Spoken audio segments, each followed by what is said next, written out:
Habari na karibu katika kipindi cha The Global Review, kipindi kinachokusongezea wachambuzi wa kina wa matukio makubwa yanayotikisa vichwa vya habari kwenye kona mbalimbali duniani.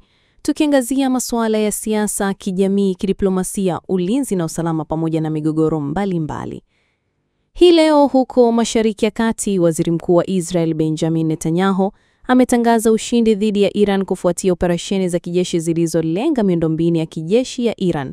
Hata hivyo, kura za maoni zinaonyesha Waisraeli wengi hawana imani naye, wakimtuhumu kwa kuchochea vita kwa manufaa ya kisiasa kwa uamuzi wake wa kupuuza makubaliano ya kusitisha mapigano, hatua iliyozua matumaini ya kuachiliwa kwa mateka waliokuwa mikononi mwa Hamas.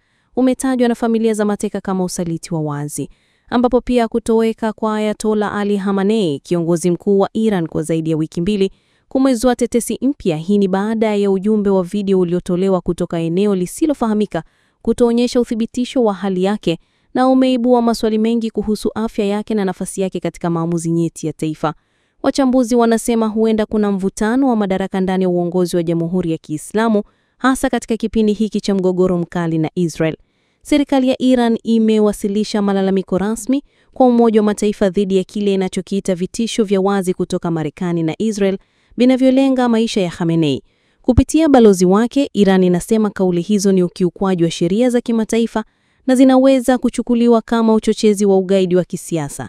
Iran inashikilia kuwa kiongozi wake analindwa kisheria kama mkuu wa nchi kwa mujibu wa mkataba wa Vienna. Kwingineko, jeshi la Urusi limekusanya zaidi ya wanajeshi 110,000 katika eneo la Pokrovsk, mashariki mwa Ukraine, hatua inayotafsiriwa kama maandalizi ya shambulio kubwa.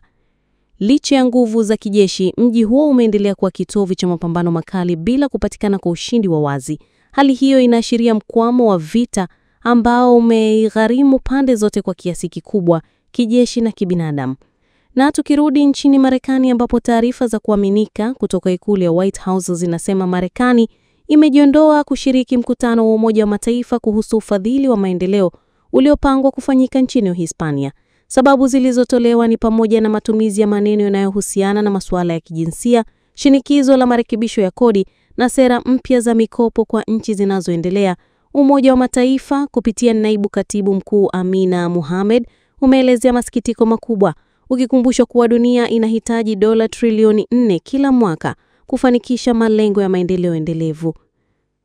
Vatican.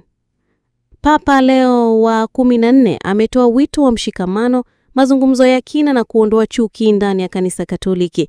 Katika hotuba yake kwa Roman Curia, taasisi ya juu ya utawala ndani ya Vatican, Papa Leo pia ametoa shukrani kwa viongozi wa kanisa hilo, huku akisisitiza kuwa uongozi wa kiroho ni huduma yenye hitaji la uvumilivu mkubwa.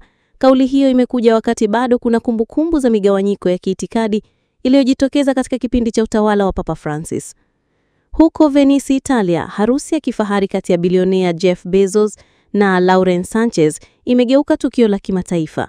Wageni mashuhuri wakiwemo Oprah Winfrey, Kylie Jenner na Orlando Bloom walihudhuria. Hata hivyo, tukio hilo limekosolewa na wakazi wa Venice na wanaharakati wa mazingira, wakisema linadhihirisha utofauti mkubwa kati ya matajiri na wananchi wa kawaida. Wakazi wameandamana kupinga ongezeko la utalii usiodhibitiwa unaoathiri mazingira na ubora wa maisha mjini. Tumefikia tamati ya Global Review. Asante kwa kuwa nami mwanzo mpaka mwisho, ila usiache kutufuatilia tena hapo kesho ili kupata fahamu yaliyojiri kimataifa. Naitwa Zuhura Mkumbo na hii ni Bagamoyo TV. Asante.